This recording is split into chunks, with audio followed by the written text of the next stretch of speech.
Well, it's the end of the month, so I'm going to mix another batch of homemade diesel fuel. I already pumped this tote out and vacuumed and cleaned it all out.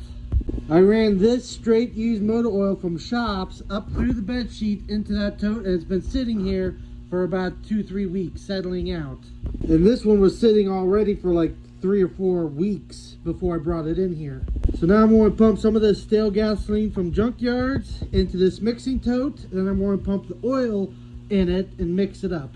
Now I already know what mixture I want for this. For Stinky Pete, I want to get about 20%. So if this is 1,000 liters, you only have to put like 20 liters of gasoline in it. Or if you're going by gallons, it's about 25, 30 gallons. Then fill the rest of it with motor oil. So while you're doing this, make sure your doors are open in your shed. And I also have a vent fan that's going as well. Make sure I can keep it nice and cleared out in here. Now, after it's mixed with motor oil, it's completely harmless. You know, it's not as like evaporant or anything like that. You kind of see how like yellow and stale this gasoline is, but it doesn't bother me at all. And it has a very unique smell to it. You know, you can't miss it. Now I'm pumping that filtered motor oil up and out and into the tote. And now I'm going to fill up about 250 gallons and just double check my viscosity, but I don't have to. I already know what I'm going to do. I explained in previous videos, there's different mixtures for different applications. So this is my summer mix for Stinky Pete, which is usually between 10 to 15% gasoline to oil. Now if you're running like diesel truck oil, then you want to be like more like a 20 to 25%, you know, well 50 to 20% during the summer. Now during the winter, you just add 5 to 10% to the mix. And then for the mixture for like the furnace, that's a 40% gasoline to a 60% oil mix. But I've explained all that in the 21-part series of all the information and all the mixtures and systems. And once I'm done mixing this up, I'm going to take this empty tote of oil out and I'm going to bring another one in and start running more oil. While that's still going, a lot of people are wondering, like, how long does it take for me to make a batch? To make a nice clean batch of homemade fuel usually takes me about 2 months, like start to finish. But you gotta understand, I'm not using that much of it.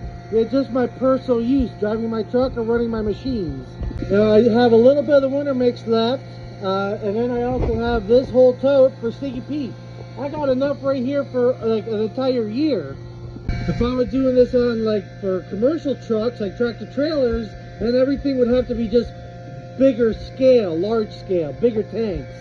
And like I was saying in previous videos, different shaped tanks, so this will filter and drain out better and easier without spending so much time draining the sludge out and transferring between tanks.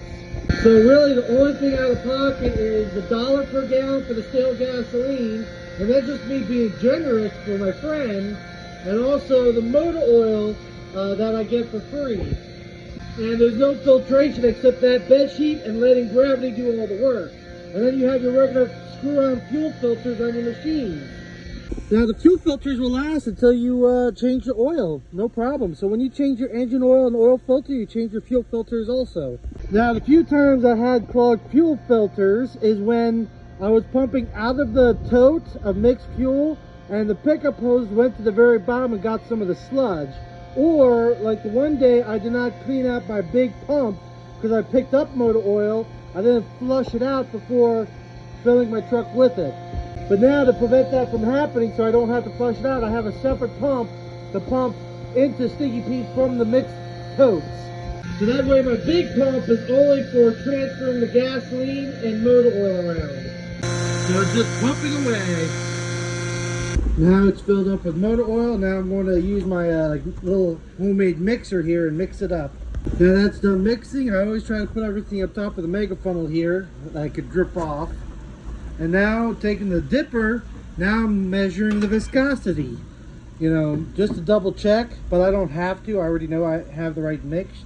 But you just dip it down in. Oops. And then you take it out, and because I have the end of it out, it's going to drain out of this paint can. So you just time it to see how long it takes. I already know on this paint can, on regular diesel fuel, it takes 1 minute and 15 seconds. And so on this mixture, I want to get it about 1 minute and 45 seconds. I want to get it as thick as I can because the more oil I can use, the more free it gets, or the cheaper it gets. So that's why I'm trying to get it as thick as possible.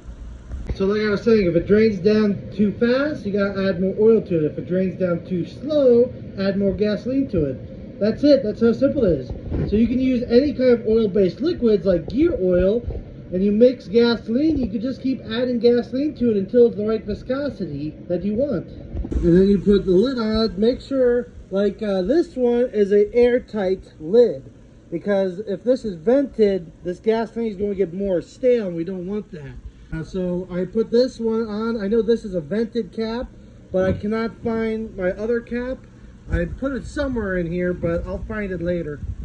So because this homemade diesel fuel, if you leave it vented outside, it will over time slowly evaporate the gasoline out of the mix, and it will tend to get a little bit thicker as it sits for long periods of time. If you can keep it in an airtight container, it will last practically forever.